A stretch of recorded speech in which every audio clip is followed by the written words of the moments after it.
Hello and welcome to this video. Today I will make a tier list for the North American and European World Championship qualifier. Both of them have the new set info legal, and I think the new set is going to change the meta a lot.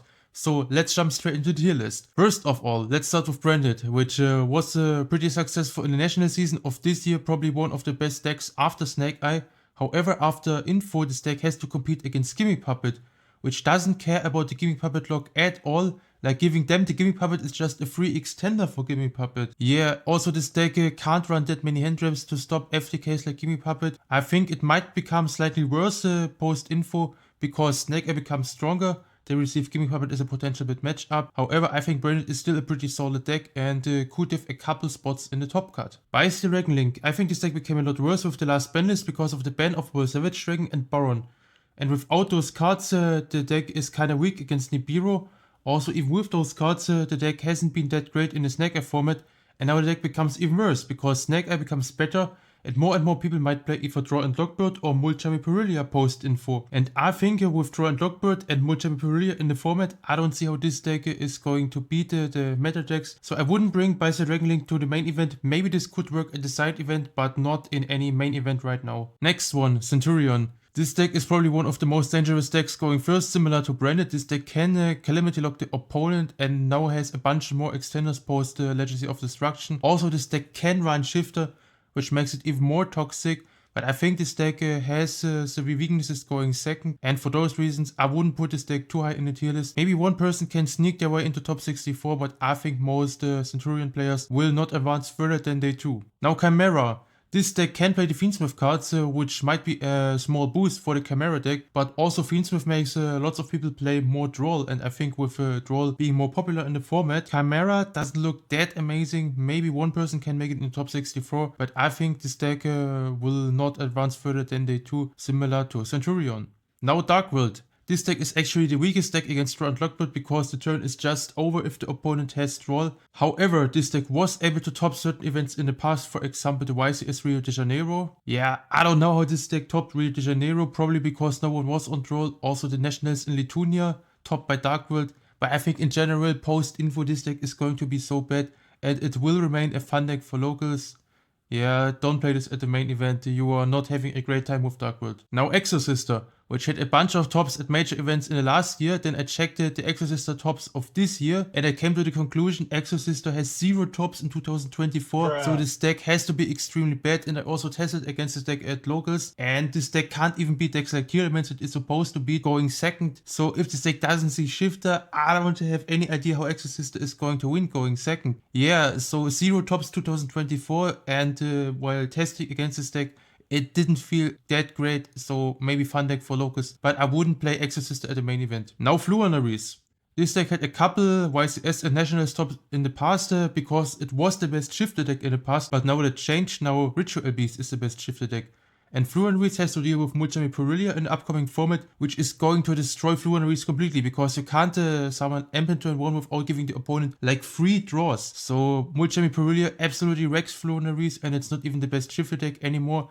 I don't see how Floowandereeze is going to make it in the top 64 when people could be on Mulchami Purrely or Draw and Lockbird, and I don't think this deck is that good in general without the Dimension Shifter. Maybe you can make it in the top 64 if you open Dimension Shifter every single match, but unless you open Dimension Shifter every single match, you are not having a great time with Floowandereeze. Yeah, if you are extremely lucky and also do not brick and open Shifter on top of that, maybe top 64, but other than that, no way you are going to make it in top 64 with Flunder. Now Genex. This deck received the new support card, the Genex Arc Controller, and a bunch of other support cards, which make the deck a crazy combo deck turn 1. However, this deck has one major flaw. If you have any hand trap on a Genex Arc Controller, like Veiler, Imperm, or Murna, then Genex is absolutely losing, and I think many people are playing the hand traps like those, and if just every single player you play against might have one of those cards, Veiler, then you are absolutely getting cooked with Genex. Also this deck loses to Mulchami Purrely and Draw and Lockbird. I think this deck is a fun deck that belongs to locals and shouldn't be brought by anyone serious to a main event. Now Gimmick Puppet,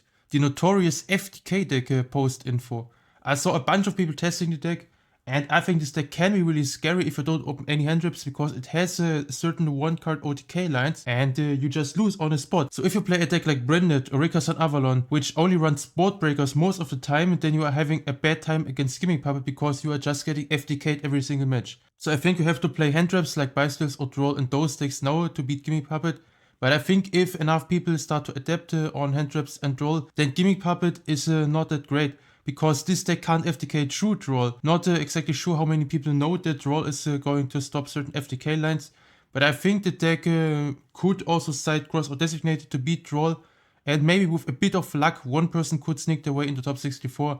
But I think in general, with Droll being more popular, the FDK won't resolve that often post info. And yeah, not more than one top in the top 64, I think. Now Hero. Fortunately, we have a hero player at locals who gave me his perspective on the deck, and he basically said that a really skillful hero player could make it in top 64 if it wasn't for Snake-Eye, because one of the main lines of hero is to go into a Destiny hero Dark Angel. And Dark Angel is basically an Imperial Iron Wall for the opponent, which shuts down any spell effects. However, there is one major flaw with this card. It's a level 1. That means the opponent could link it into Relinquished Anima. And if everyone is playing Snake-Eye and is having their Anima in the extra deck, then everyone could get rid of the Dark Angel very easy, and the hero board is not that good anymore. Yeah, if it wasn't for Anima, then hero could just pop any normal summon with Destiny hero Phoenix Enforcer, and then you have to deal with a Dark Angel that you can't link off. Also, this deck could end on double Phoenix Enforcer and also Dark Claw, so a bunch of nasty endboards. However, Snake-Eye being so popular in the format gives hero a really rough time. And I think maybe if you can dodge a bunch of Snake-Eye players, you can make it into day 2.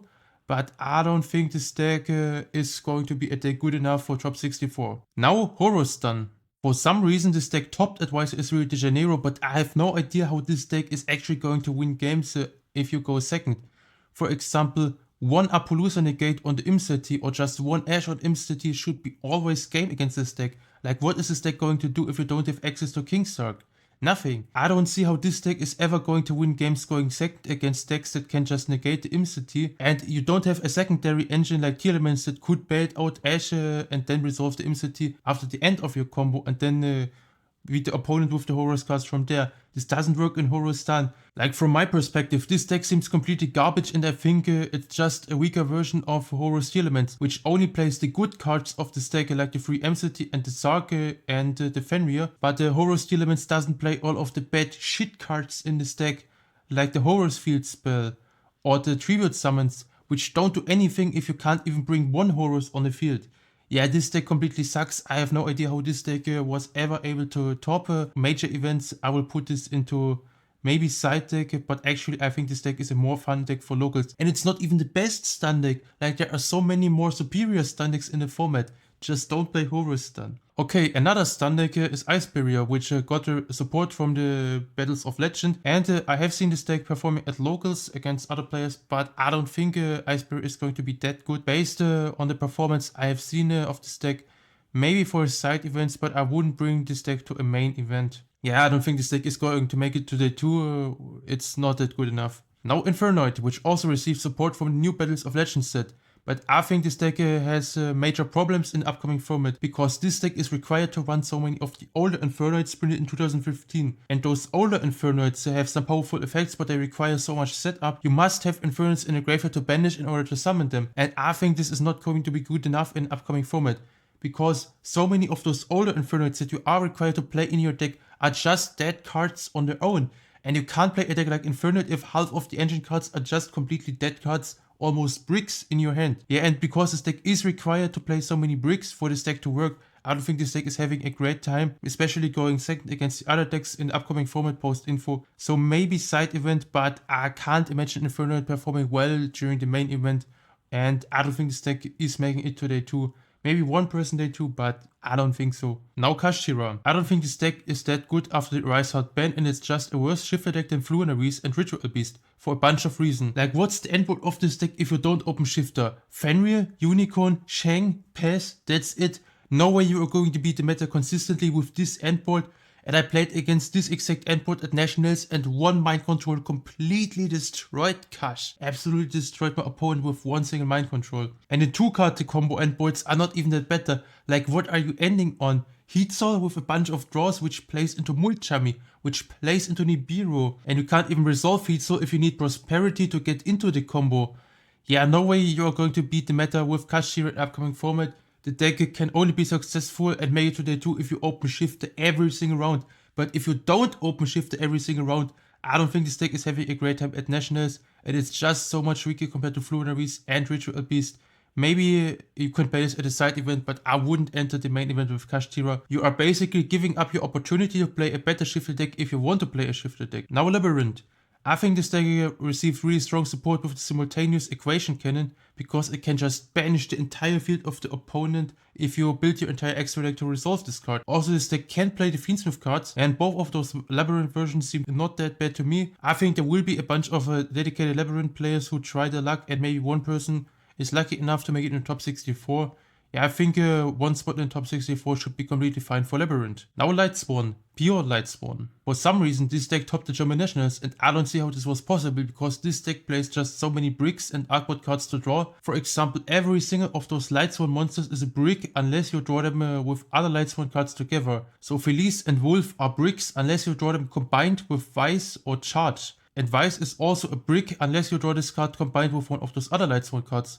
And that's not only it, the deck has even more cards that are artboard to draw, for example the Judgment Dragon, the Harpy in the Horus engine, the Ishido Shufflers, the Branded Regained, or the Centurion Trap. So many cards in the deck that are just bricks and that you have to play to make this deck work. I don't think this deck is going to perform well over 10 or 11 rounds, because it just seems like the ultimate gamble pile to me, and you are not going to be successful at gambling every single match over 10 or 11 rounds of Swiss. Lightsworn, I think this deck is relying too hard on RNG with the huge amount of bricks in this deck, and for those reasons I think this deck has to be pretty low in the tier list.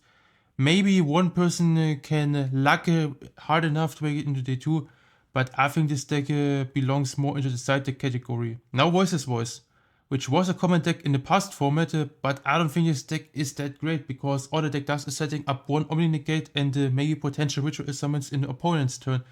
And that's it. I don't think this deck can beat Fiendsmith Snake-Eye consistently post-info unless you have like 3 hand traps and 2 engine cards every single game. But this is not going to happen with Voiceless Voice, and the engine of this deck seems a bit underwhelming in general. I don't think this deck is going to have more than one spot in the top 64 post-info. Now Madolche, which received a bunch of support cards in info, like for example the Tiara a la Fraise, which is a non-targeting shuffle, and also Link 3, which can search the Madolche trap at the end of the combo. But I think Madolche in general is just a weaker version of Melodius, because the deck plays harder into Nibiru, plays harder into Troll, or just any other hand traps in general, because you don't have the solo which can summon Aria and protect you from any other hand traps like Veiler, Imperm or Mourner. This deck doesn't have a card like Aria which can protect you against other hand traps, or a Troll which can protect the endboard against Nibiru. And even if you get to the endboard of Madolche through hand traps, I don't think the endboard of Madolche is going to be good enough. Like you have one non-targeting shuffle, one Omni Negate trap, and that's kinda it. Maybe you have a Graveyard Shuffle on top of that and some hand traps, but Madolche in general, not that good. I was beating this deck and testing most of the times, and I think Madolche maybe day 2, but this deck won't make it to the top cut. Yeah, Madolche, not a deck for the top cut. Magical Musket Fiendsmith, an archetype with a bunch of in-engine light fiends. So when the Fiendsmith cards were announced, everyone was testing the Fiendsmith stuff for Magical Musket on Edo Pro, everyone. However, when I was testing against this deck felt kinda underwhelming.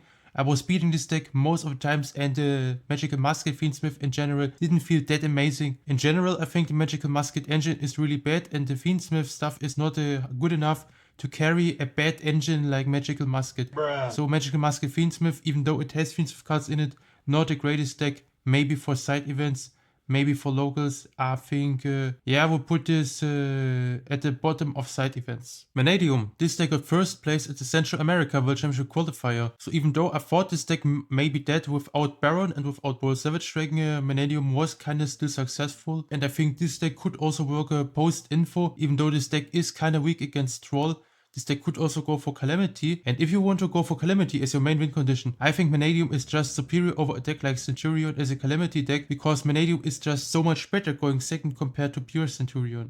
I will put this slightly above Centurion, because even without Baron and even without Bold Savage Dragon, this deck can make still decent endboard, and it's so much better going second compared to Centurion. Marincess. I played against this deck at Nationals, and Marincess felt so weak to me, so my opponent tendered me 3 times and I made Abyss Dweller and was still not in a winning position. I just misplayed. So Marincess seems extremely weak when you compare this deck with other decks that can play a small engine and a bunch of hand traps like Snake-Eye, Yubel, Spright or Melodius. All of those decks are just so much better compared to Marincess, and I think this deck could work at side events, but I wouldn't bring Marincess to a main event. Yeah. I don't think Marincess could make it to the tour because this deck seems really weak, and also Rivalry and Ghost Match, which could hard carry Marincess, are limited, so this deck can't even rely on floodgates to win the games. So Marincess, not a good deck for European or North American World Championship qualifier. Melodius. This deck was really popular at the beginning of the national season and then fell off later when people started to adapt more and play more cards to beat Melodius, for example Dark Ruler or Book of Eclipse. So Melodius fell off kinda, but I think it's still better than Madolche because this deck has a solo which can summon out Area, and Area allows you to beat all kinds of other hand traps like Imperm, Veiler, Murna on your Melodius monsters because your opponent cannot target them with card effects like hand traps. Also this deck has Ostinato, which is absolutely broken. And because of cards like Aria with Solo and Ostinato, this deck has to be better than Madolche. I think one person could make it in top 64, but Melodius in general, not that strong. It's far superior over Madolche, but not nearly as good as Snake-Eye or the other decks in the top of the tier list. So I would put this maybe in the middle of one spot in the top 64. Yeah, maybe here. Memento. This deck also received new support with info, and I think this deck is going to be really threatening post-info, and I saw a bunch of people testing this deck and it performed decently in testing, so I think a couple spots in the top cut. Yeah, I will put it somewhere here, maybe above branded. Now Orcust, which was really good in TOS format, but that's the only good thing I have to say about Orcust, because this deck is kinda bad after TOS format, and I think you can play this deck only at locals, but you shouldn't bring Orcust to a higher tier event, like a European or North American World Champion qualifier. Yeah, just keep this as a fun deck for locals. Now Rickason Avalon, or just Plantling Piles in general. I think this deck is one of the scariest decks going first, and this deck actually won the Nationals in Germany. It won the Nationals in Lithuania and got second place in Great Britain. Probably has even more national tops. And this deck is also the best deck into timeout, because even if you have like 10 minutes left, you can just play the combo for 10 entire minutes and you end up with more life points than your opponent at the end of the combo. Also this deck has sufficient deck space for non-engine cards like Board Breakers for going second. It's a decent deck and the best deck into timeout, but it's kind of hard to play. However, I think especially in Europe there are a bunch of players who have mastered this deck and who are skillful enough to pilot this deck into top 64. So I think there will be definitely more than one person making it to top 64 with Rickason Avalon or Plantling Piles. Now Purrely, which is the pet deck of a bunch of people, especially of those players who own a cat.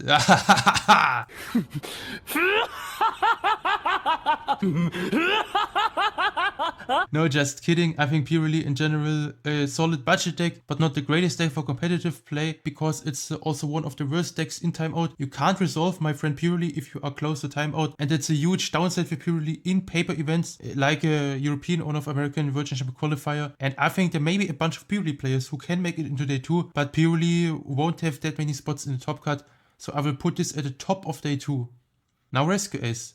This deck has become a lot stronger with info, because now the Rescue Ace Hydrant is a one-card combo, and it was not a one-card combo in the past. So Hydrant can search Preventer, and then you can make Anima, then you can make Moon of the Closed Sky, and then you have full Fiendsmith combo into Beatrice, into Promethean Princess, which can reborn the Turbulence. And then you have Turbulence full combo from there. Also, if you have Turbulence access already, then you can use the Turbulence and your Rescue Ace buddies to go into Fiendsmith combo, which should make the endboard of Rescue Ace even better. So I think this deck should have at least one spot in the top 64. It should be maybe in the middle of decks that could make it into the top 64, because this deck saw a bunch of tops in the OCG, and it should have a bunch of tops in the TCG in upcoming format. Yeah, I will put this above Gimmick Puppet, I think. Now Ritual Beast, which is by far the best shifter deck in the format, because the endboard of the deck is not completely garbage without shifter.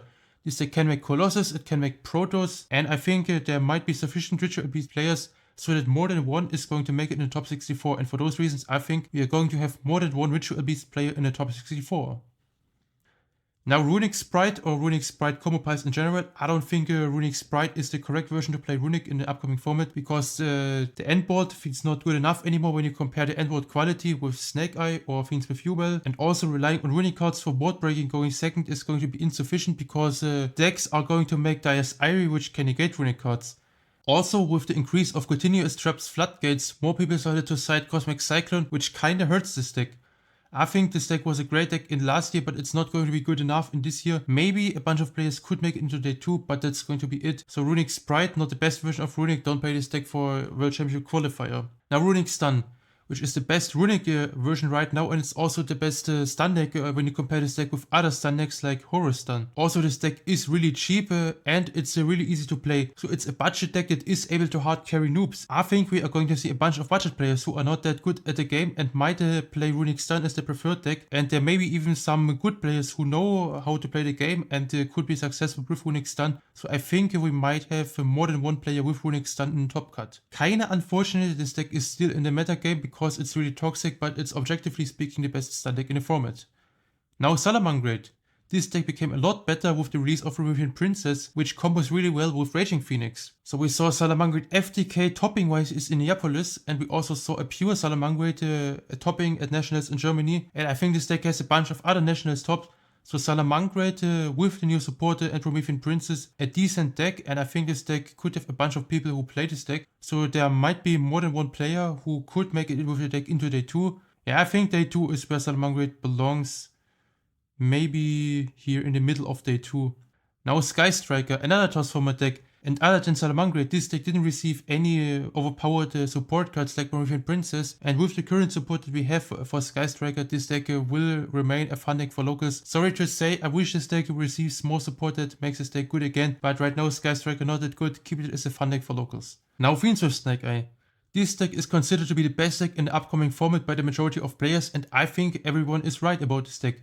This deck is just nuts. It can set up endboards that beat Dark Ruler, for example by going Beatrice, send the Black God Laughs, and then we have Dire's Eyrie, which can negate the Dark Ruler no more if we just chain Black God Laughs and then chain Dire's Eyrie to Dark Ruler. Also, it's going to be extremely rough to hand trap this deck. So if you hand trap this deck with Imperm on Ash and Yubel, this deck can still extend with those two random bodies because we have the Necro Princess in a TCG. It's just so stupid, Konami, why do you print engines that actually support the best deck in the format even more? So Fiendsmith Snake-Eye without a dope will win the event, by far the best deck in the format. Now Fire King Snake-Eye, another Snake-Eye version, but it's just weaker compared to Fiendsmith Snake-Eye. The endboard might be stronger than pure Snake-Eye, but this deck has to play a bunch of artboard cards to draw like the entire Fire King engine, and also this deck plays worse into draw compared to Fiendsmith Snake-Eye, and it plays worse into Mulchummy compared to Fiendsmith Snake-Eye. So Snake-Eye deck, but significantly worse compared to Fiendsmith Snake-Eye, but I think it's still stronger than the majority of other decks. So I will put this at the top of the decks that could make it in the top cut. I think there may be a bunch of budget players who won't have the money to buy the entire Fiendsmith core in one day before the event, and those players could still play Fire King Snake-Eye, and if those players have truly mastered this deck,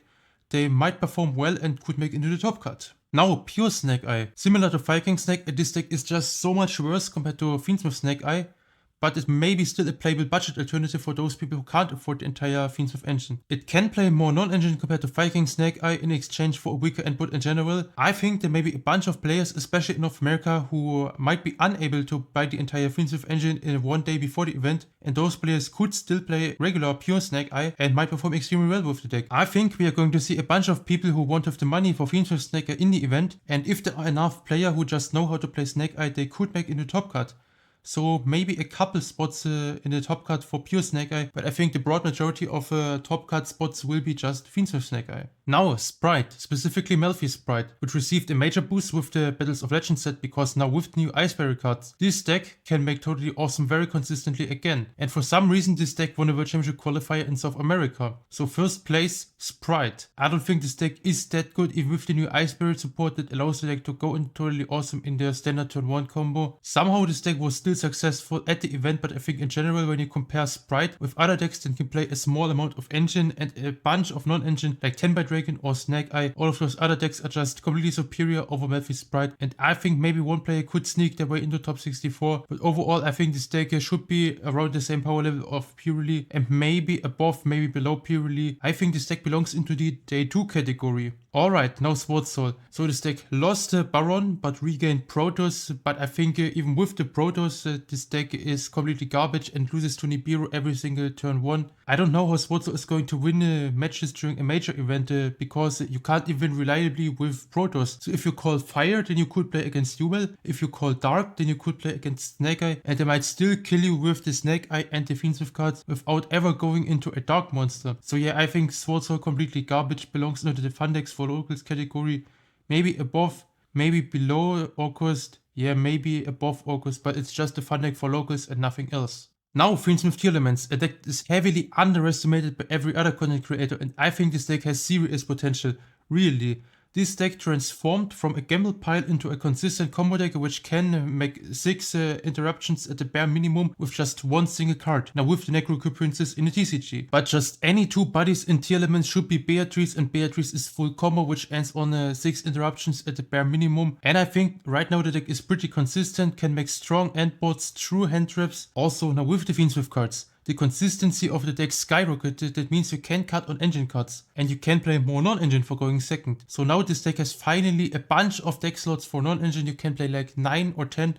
or even more cards for going second. And this deck also heavily benefits from Mulchami, because Mulchami is an aqua that you can use to fusion summon into Collider Heart. I think Fiendsmith Tearlaments is heavily underestimated and it has some serious potential. It's definitely superior over a bunch of other decks in the Day 2 category. So I think at least one person can make it into top 64 if we have a bunch of dedicated Fiendsmith Tearlaments players who know how to pilot this deck correctly over 10 or 11 rounds of Swiss. Yeah, I think I will put this maybe above Melodius and above Labrynth. Now Horus Tearlaments, and I think a bunch of other content creators have just huge misconceptions about Tearlaments because they think everyone is still playing Horus Tearlaments post-info, but this is just a much weaker version compared to Fiendsmith Tearlaments, because Horus Tearlaments is actually a deck that still relies on gamble and milling random cards. It has some consistent lines, but it's not nearly the same consistency that Fiendsmith Tearlaments has. Yeah, I think if we have a bunch of dedicated Tearlaments players who don't want to commit into the Fiendsmith engine and who have absolutely mastery over Horus Tearlaments, they maybe could make it into Day 2. Yeah, I think this deck should be still better compared to other decks in the Day 2 category. Maybe here is where Horus Tearlaments belongs. Now with Tenpai Dragon. With the info support, I was actually pretty confident that Tenpai Dragon might be a really strong contender in the upcoming format post-info, but then I looked into the endboards of Snake-Eye and Yubel, and I think this deck is not good enough to break through the endboards of Fiendsmith Snake-Eye and Fiendsmith Yubel every single game. This deck has a pretty small engine and can play a bunch of non-engine cards, including Dimension Shifter in main deck. However, playing Dimension Shifter won't help against decks like Ritual Beast or Runick Stun, and maybe sometimes Snake-Eye's players or Yubel players might be still able to set up an endboard strong enough to survive under Dimension Shifter.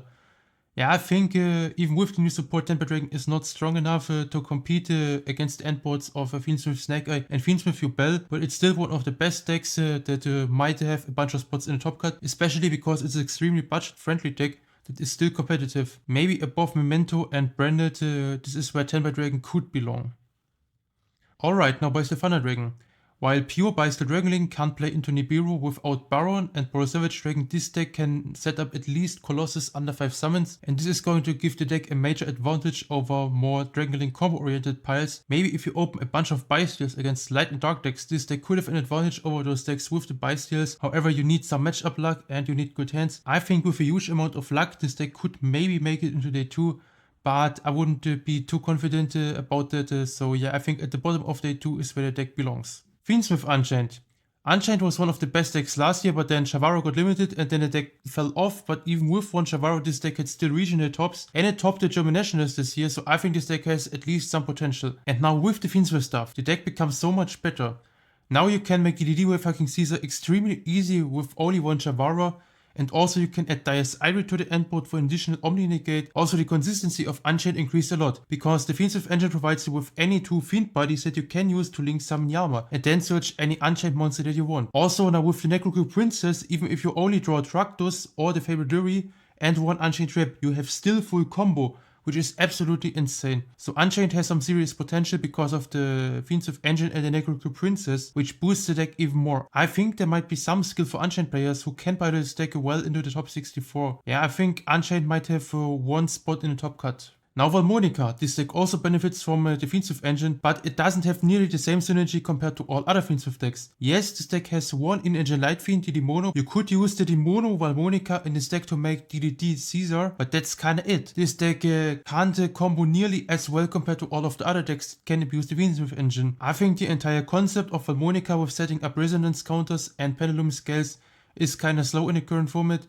And for those reasons, I don't think this deck is going to make it into Day 2. Maybe it could do well during a side event. And I think Vanquished Soul is not even that much better compared to Valmonica. Yes, the deck can play Shifter, but that's kinda the only positive thing I have to say about Vanquished Soul. I don't think this deck is that good right now, and unless you are really skillful, a dedicated Vanquished Soul player like Steven Santoli, I don't think you are going to advance that far in the tournament with a deck like Vanquished Soul. So maybe day 2 at best, but I think Vanquished Soul is better at the side events than in the main event. Actually, maybe day 2 if you are really lucky.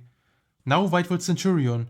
And I think this deck is probably the best version of the newer archetype, and this deck can set up really nasty endboards turn 1, like for example Blazer Dragon, which can protect the Crimson Dragon that can later take out into Calamity and turn skip the opponent. Yeah, I think this deck has so much more combo potential compared to pure Centurion, and for this reason it should be placed above Centurion. However, I think this deck is still missing something like for example a second wave of Whitewood support, and with the current Whitewood cards that we have, I don't think this deck is that good. A solid tier 2 option, maybe the best deck that can make it day 2 but won't advance into the top cut. Whitewood's Runick. Another Runick combo deck similar to Runick Spright, but I don't think this deck is going to be that much better compared to Runick Spright. Yes, this deck can do really nice synchro plays, and I think for those reasons this deck could be slightly better than Runick Spright, but it should be still worse compared to Whitewood Centurion. Yeah, I think I will put this in the middle of the day 2 category, above Hero, maybe above Salamangreat, yeah, maybe here in the middle. Now before I cover Yubel, I want to remind you, if you like my style of content, make sure to like and subscribe, that helps me a lot and gives me more motivation to continue with tier lists like this. Alright, now let's go to Fiendsmith Yubel, which is probably the second best deck in the format after Fiendsmith Snake-Eye. And this deck has actually a stronger endboard compared to Fiendsmith Snake-Eye if your deck can resolve the full combo. However, this deck seems weaker compared to Fiendsmith Snake-Eye for a couple of reasons. First of all, this deck is kinda weaker against Droll and Lockbird and Mulchami Purrely compared to Fiendsmith Snake-Eye. And also this deck has to run more in-engine bricks than Snake-Eye, while you have only the Flamebird Dragon and the Snake Steer Bellster and in a Yubel deck. You have the Yubel, you have Terror Incarnate, you have Chaos Summoning Beast, you have the Unchained Trap, and you have Spirit of Yubel, which is also kinda awkward to draw. So you have kinda at least 5 cards that are not the greatest draws in this deck, and a significantly increased brick counter compared to Fiendsmith Snake-Eye. And I think over 10 or 11 rounds of Swiss and Top Cut, the increased amount of bricks in the Yubel deck will come up, therefore this deck is weaker compared to Fiendsmith Snake-Eye. And also Fiendsmith Snake-Eye is at full power in the TCG, while the deck is kinda restricted and has less starters in the OCG. But with Snake-Eye at full power, I think Fiendsmith Snake-Eye is so much superior over Fiendsmith Yubel. And now Yubel without Fiendsmith. I think finally with Helm of Yubel this deck might be competitive enough as a standalone deck, but it's still so much weaker compared to Fiendsmith Yubel. I think there may be a bunch of players who won't have either the time or the money to get the Fiendsmith engine for the Yubel deck, and those players might have to play Yubel without Fiendsmith. But I think if those players have true mastery over Yubel, they might do actually really well in the tournament, and maybe we might have 1 or 2 players who make it into the top cut with Yubel without Fiendsmith. And that's it for my tier list post info. I think in general Fiendsmith Snake-Eye is just superior compared to every other deck. Those are just weaker clones compared to Fiendsmith Snake-Eye, either by playing Fiendsmith cards without Snake-Eye or Snake-Eye without the Fiendsmith cards. Like Fiendsmith Snake-Eye combines the best of 2 worlds. We have the best first engine and the best secondary engine that we can play, and this is going to be the reason why Fiendsmith Snake-Eye will dominate over every other deck. If you have major disagreements with my tier list, let me know in the comment section. Anyways, see you next video, have a nice day, bye!